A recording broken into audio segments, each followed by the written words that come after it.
Representative 2 থেকে 3 জন বাড়ি ভাত চাইনি 2 থেকে 3 জনের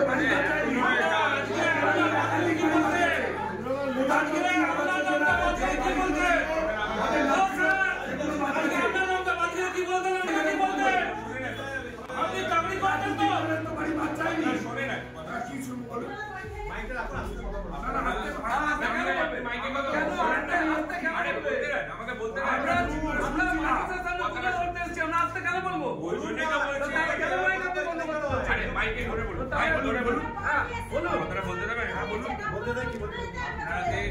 কথা বলার আছে কথা বলবেন তো বলতে চাইছি যারা কথা রাখতে পারবে কথা রাখতে পারবে কিছু লোকের জানা দরকার আছে এখানে কি চলছে পঞ্চায়েতে কোনো অসুবিধা নেই তারা তো কিছু চিন্তা কিছু করবে না কিন্তু জানা দরকার আমরা ভেতরে অফিসের ভেতরে বাড়ি আছে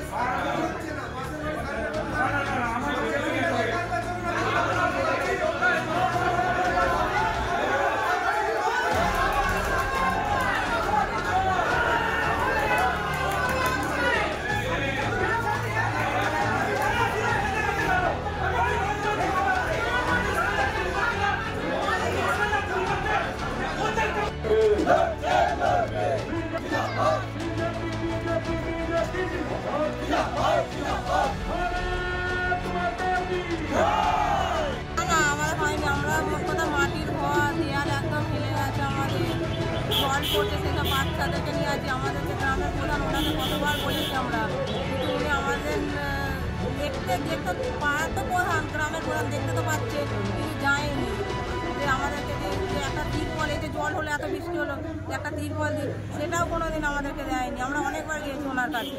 উদিত পাবন ঘোষ, আমার বাড়ি আছে, আমি বাস করছি সাপে মিদুরের সাথে। আমার ঘরে কোনোদিন সার্ভে করতেই যাচ্ছে না, আমার পাশের বাড়ি সার্ভে করে চলে যাচ্ছে, বলছে তোমার নাম নেই কি করে হবে, সার্ভে না গেলে কি করে হবে। একটা মাটির বাড়ি থেকে 5 জনের নাম দিয়ে দিচ্ছে, যার পাকা বাড়ি আছে তাদের নাম পাচ্ছে, আমার বাড়ি সার্ভেই করছে না। আপনারা দেখলে অবাক হয়ে যাবেন যে একটা ইট নেই, সেই বাড়িগুলো দেখে দেখে বাধ্য হয়েছে। আর এরা কি করছে যে আগে ঘর পেয়েছে তাকে আবার ঘর দেওয়া হচ্ছে, দুবার করে ঘর দেওয়া হচ্ছে। কাদের? যারা তৃণমূলের সঙ্গে পেটুয়া ভাবে রাজনীতি করে এবং চোরটা তাদেরকে নিয়ে সার্ভে করিয়ে তাদেরকে আজকে যারা ঘর পাবো তাদেরকে বাধ্য হচ্ছে।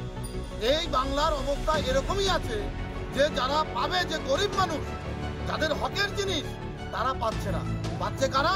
যারা তৃণমূলের পেটুয়া দালাল, তারা আজকে ঘর পাবে এবং তাদের দোতলা বাড়ি হবে। দুটো করে আগে পেয়েছে, আগেও বাড়ি পেয়েছে, আবার এখনো পাবে, তাদেরও আবার নতুন করে নাম উঠছে।